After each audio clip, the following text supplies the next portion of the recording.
बिस्मिल्लाहिर्रहमानिर्रहीम। अस्सलाम वालेकुम। मेरा नाम है अमरीन और मेरे साथ हैं शेज़ा।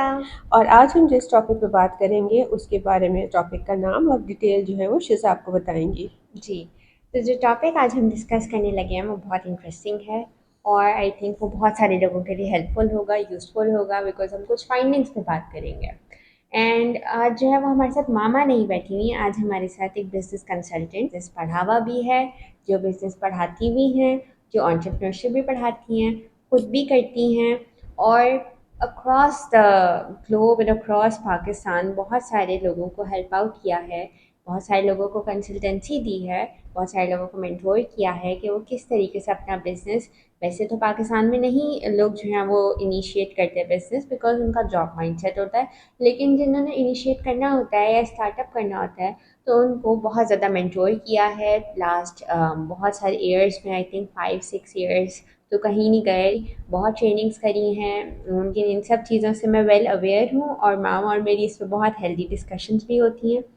तो बहुत सारे लोगों को ट्रेन करने के बाद, मेंटोर करने के बाद, जो मामा की फाइंडिंग्स हैं कि लोगों के बिजनेसेस क्यों फेल हो जाते हैं या लोगों का जो माइक्रो बिजनेस होता है या स्टार्टअप होता है, अगर लोग वैसे तो लोग करते नहीं, जब करते हैं तो उनका जो फेलियर होता है या वो जो ग्रो नहीं कर पाते, वो सारी चीज़ों को, उन सारे फैक्टर्स को आज हम डिस्कस करने लगे हैं।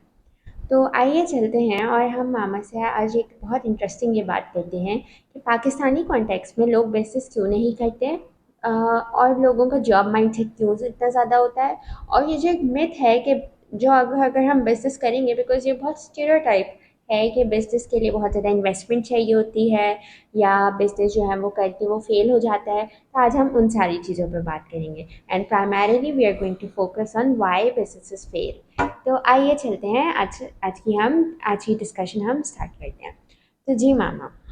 पहला आपका क्वेश्चन का पार्ट था कि लोगों का माइंडसेट जो है वो जॉब की तरफ है और हम्म। बिजनेसेस की तरफ लोग कम आना चाहते हैं, तो which is very true in the context of Pakistan.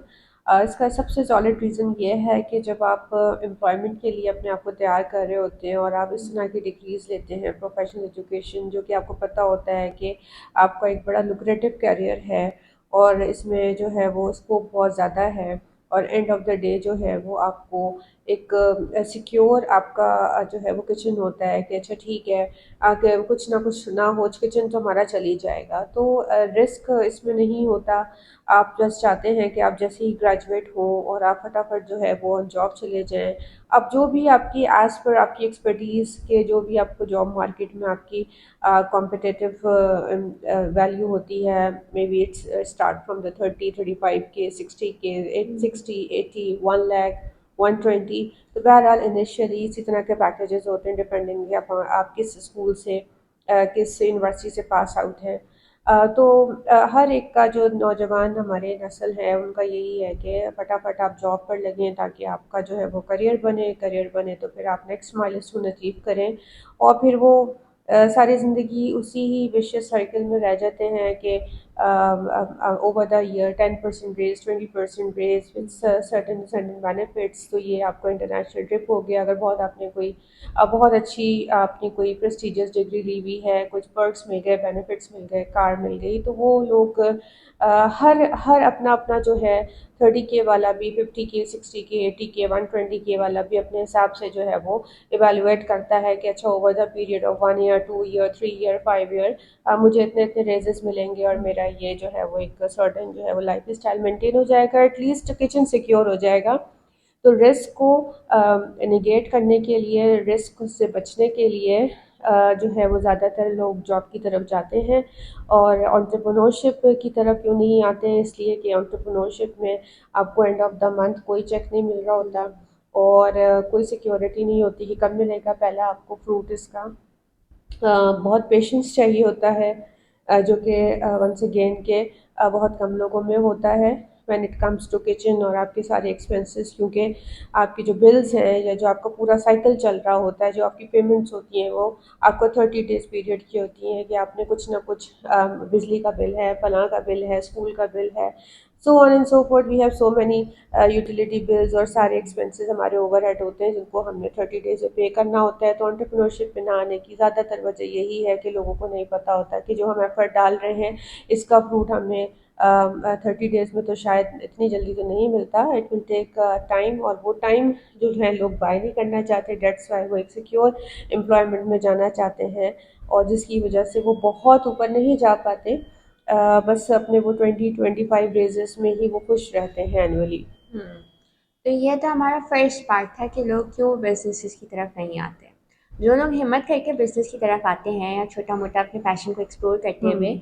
छोटा सा स्टार्टअप करते हैं, वो भी बहुत ज़्यादा फ्लरिश नहीं कर पाते, या अगर फ्लरिश करते हैं तो उनका रेशियो वैसा नहीं होता जिसे हम्म। हम शायद देखना चाहते हैं, और यूजुअली वो बिजनेसेस डाई ऑफ कर जाते हैं। तो उसके हाँ, क्या रीजंस हैं?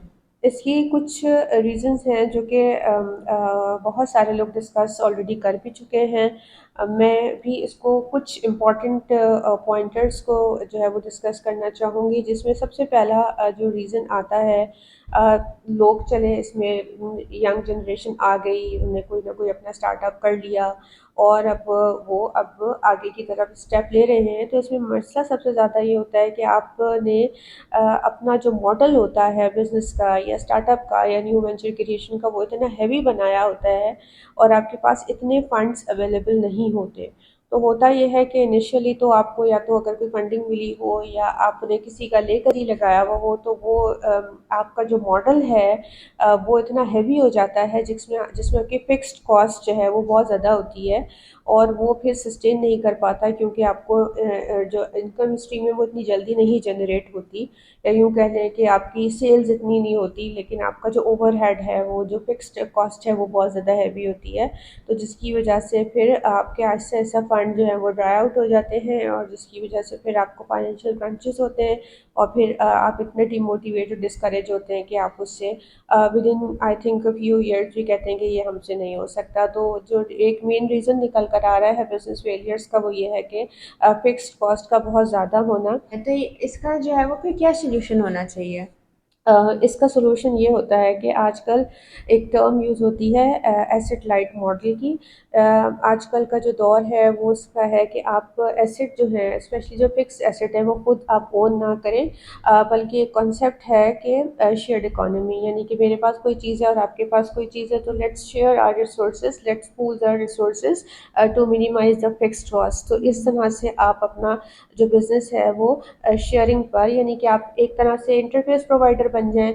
जिस तरह से आप ऊबर देखते हैं, जिस तरह से आप बहुत सारे इस तरह के प्लेटफ़ॉर्म्स देखते हैं शॉपिंग के, राइडिंग के, होटल में भी एयरबीएनबी की एग्ज़ाम्पल है, ओयो की एग्ज़ाम्पल है, और भी आजकल प्लेटफ़ॉर्म जो है वो बेस्ड हमारे बिज़नेसेस चल रहे हैं। तो इसमें आपका जो फ़िक्स्ड कॉस्ट है वो बहुत कम हो जाती है, रिसोर्सेज़ की पूलिंग हो जाती है, और ये होता है कि आपका जो मॉडल है वो जल्द से जल्द with in a very short time period में जो है वो सस्टेनेबल हो सकता है। तो इसका एक सोल्यूशन ये हो सकता है। ठीक है। तो एक रीज़न जो मुझे लगता है वो आप ज़्यादा अच्छा बताएँगी कि क्या जो बच्चे होते हैं जो रिसेंटली उनकी ग्रेजुएशन हुई होती है या ग्रेजुएशन में वो हिट एंड ट्रायल से कोई स्टार्टअप करना चाह रहे होते हैं, कि they are not much experienced, so lack of experience can contribute in the failure of businesses, और is it just a myth? इसके बारे में ये कहना कि ये बिल्कुल इसका आंसर ज़ीरो और वन की फॉर्म में मैं नहीं दे सकती। इट कैन बी और कैन नॉट बी। तो ये ऐसा हो भी सकता है और ऐसा नहीं भी हो सकता। It actually depends. अगर आप बिल्कुल ज़ीरो एक्सपीरियंस के साथ हैं और आप कोई बिज़नेस करना चाहते हैं, नहीं कि अब मैं इस तरह से ले रही हूँ कि कोई स्टूडेंट है, पास आउट है, और वो अपना अर्ली जो है वो 22 ईयर्स में, 20 ईयर्स में लेट्स सपोज कि बिज़नेस शुरू करना चाहता है, एक्सपीरियंस उसको नहीं है। तो सबसे पहले अगर आप कोई बिज़नेस करना चाहते हैं, एंटरप्रेन्योरशिप में आना चाहते हैं, तो आप ये देखिए कि आप करना क्या चाहते हैं। नो मैटर अगर आपको ज़ीरो एक्सपीरियंस हो, लेकिन अगर आप अपने बारे में बहुत क्लियर हो और जो आप करना चाहते हैं उसके बारे में काफ़ी हद तक आपको नॉलेज ज़रूर होनी चाहिए कि अच्छा मेरा इंटरेस्ट यहाँ लाई करता है, and I have a ample amount of knowledge, क्योंकि आजकल का दौर जो है वो नॉलेज इकोनॉमी का दौर है। तो आपके पास एटलीस्ट ठीक है, इतनी अर्ली एज में बहुत ज़्यादा आपको शायद ना पता हो कि मेरा नेक्स्ट मूव क्या होगा, लेकिन आपको नॉलेज, आपको अवेयरनेस, जिस आप डोमेन में, जिस फील्ड में काम करना चाह रहे हैं उसकी फुल्ली होना चाहिए। ठीक है, और फिर आप बहुत ज़्यादा जो है वो ऐसे लोगों के साथ उठना बैठना आपका होना चाहिए, आपकी नेटवर्किंग बहुत अच्छी होनी चाहिए जो ऑलरेडी इस फील्ड में है।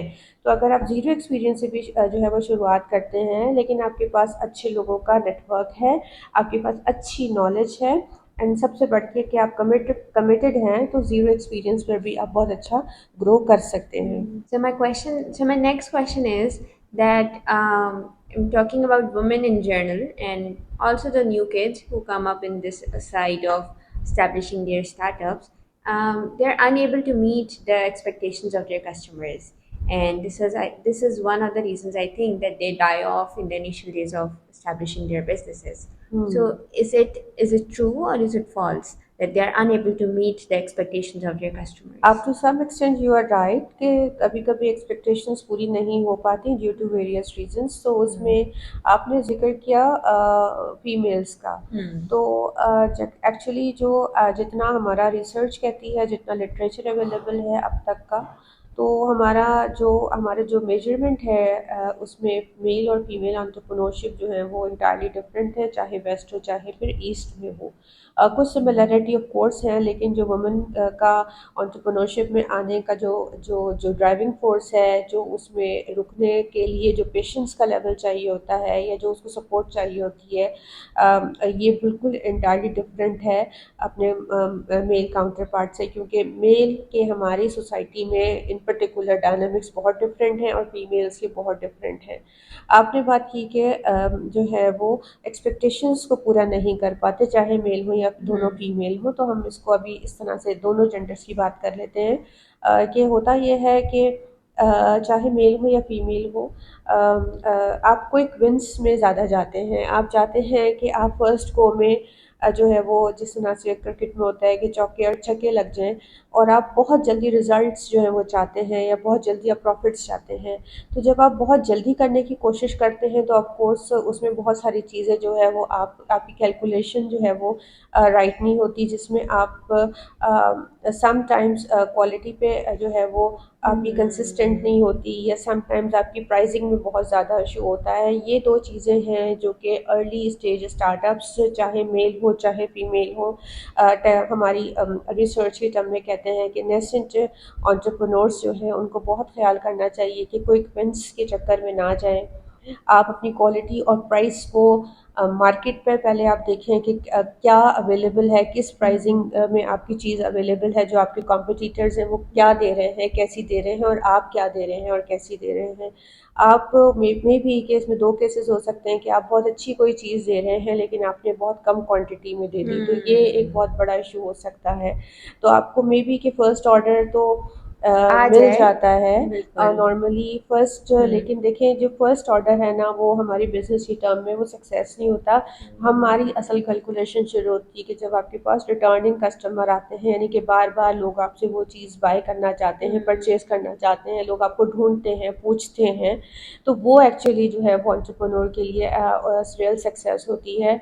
ये नहीं कि आपने एक एक जो है वो कोई भी चीज़ बेच दी और आपने सोचा कि अच्छा जी निकल गई, ये जैसी भी निकली, चाहे उसकी प्राइस क्या बिल्कुल। थी, क्वांटिटी क्या थी, क्वालिटी क्या थी, यू डोंट केयर, आपको बस एक क्विक विन मिल गई। लेकिन वन सेकेंड याद रखिएगा कि अगर वो दोबारा आया तो इसका मतलब है कि आपकी हर चीज़ जो थी वो ठीक बिल्कुल। थी और वो इस काबिल थी कि कस्टमर की या क्लाइंट की सेटिस्फेक्शन भी पूरी उतर रही है। और अगर वो नहीं थी तो डेट्स अ सेल्फ चेक के आपकी या तो प्राइसिंग में इशू है, या तो क्वालिटी में इशू है, या फिर क्वांटिटी में इशू है। बिल्कुल, और ये तो बहुत ज़्यादा होता भी है स्पेशली वुमेन एंटरप्रेन्योर सर्कल में कि अगर छोटी सी एग्जांपल हम देखें खाने की, जो वुमेन ओरिएंटेड बिजनेसेस होते हैं वो होम ज़्यादातर बेस्ड खानों में बिजनेसेस। होते हैं। तो उनकी हमेशा जो है वो प्राइसिंग बहुत ज़्यादा होती है, क्वांटिटी बहुत कम होती है और वो बिल्कुल अनजस्टिफाइड लगती है। तो फिर बंदा सोचता है कि हम कोई ऐसा ऑल्टरनेट ऑप्शन देख लें जो ऑलरेडी स्टैब्लिश्ड है। फिर लोग जो है वो अनविलिंगली वो केएफसी की तरफ जाते हैं, वो मैकडोनल्ड्स की तरफ जाते हैं, वो कहते हैं हमारा पेट तो भर स्टैंडर्ड रहा है आपको ना। मिल जाएगा, एक एग्जैक्टली। सर्टेन स्टैंडर्ड की चीज़, एक सर्टेन क्वांटिटी आपको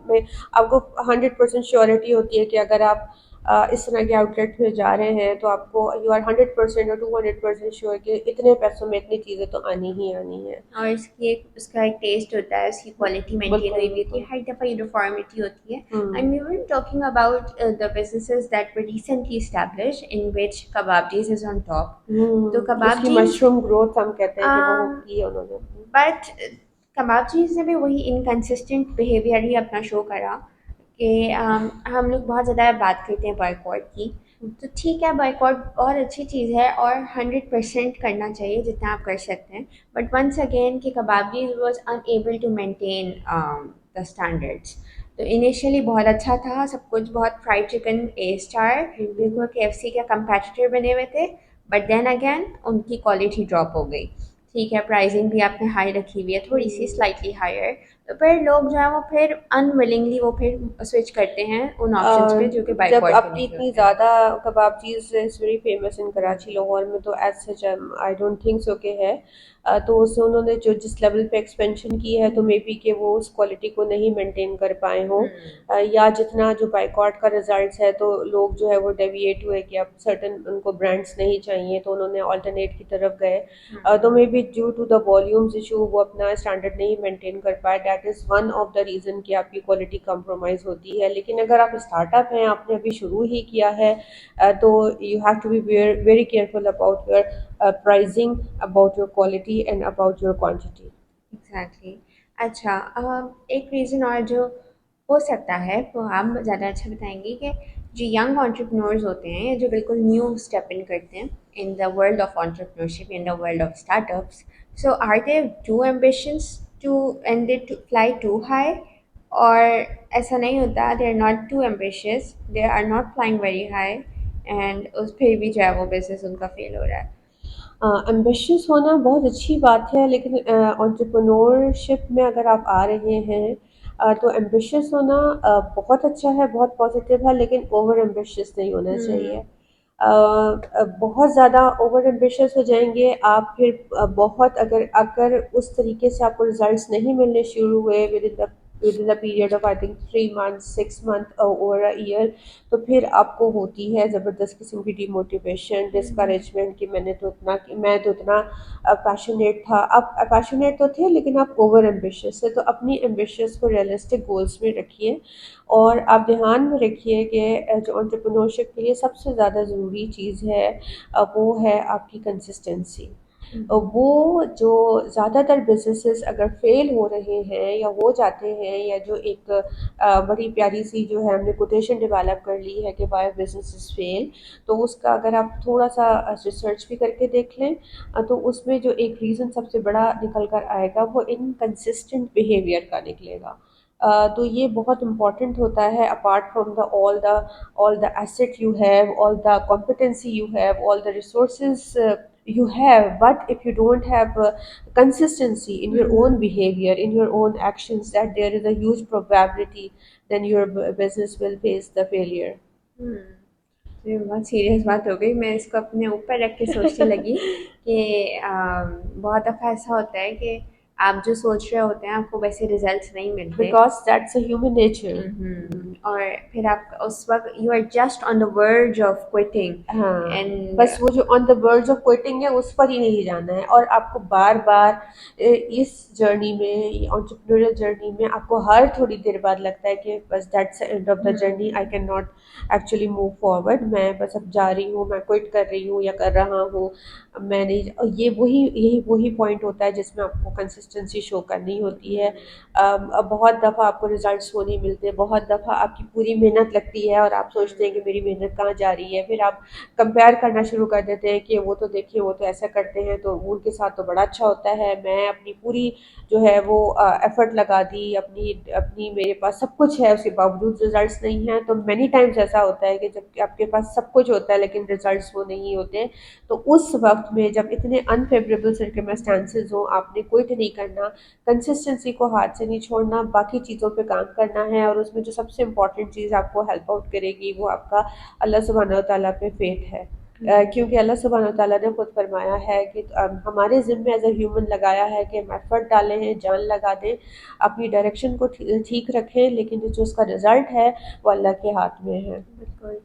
सो this was a very healthy conversation and I hope कि our viewers could benefit from this, and so do you have any concluding note?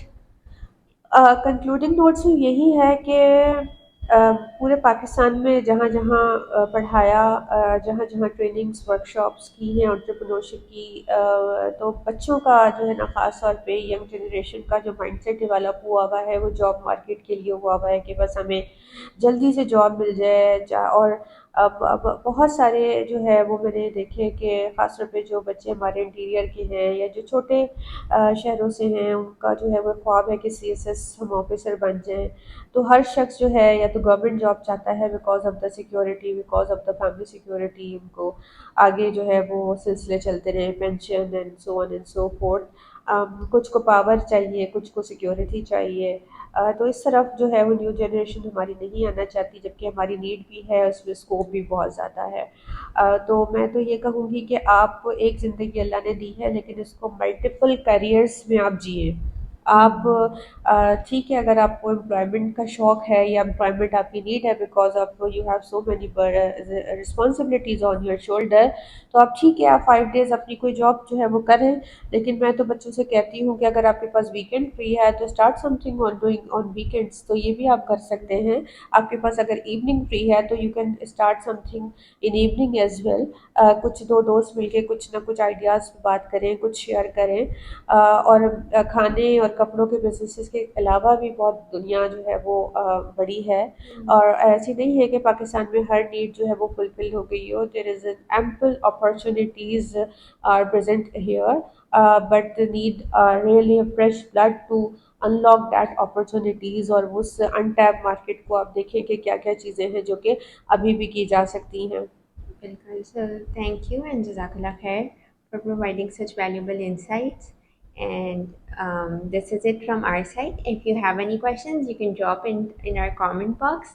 And if you want to avail any sort of consultancy or mentorship, your startups or with regards to your entrepreneurial ventures, then you can just drop us a comment and then we'll get back to you. And till then, take care and Jazakallah khair.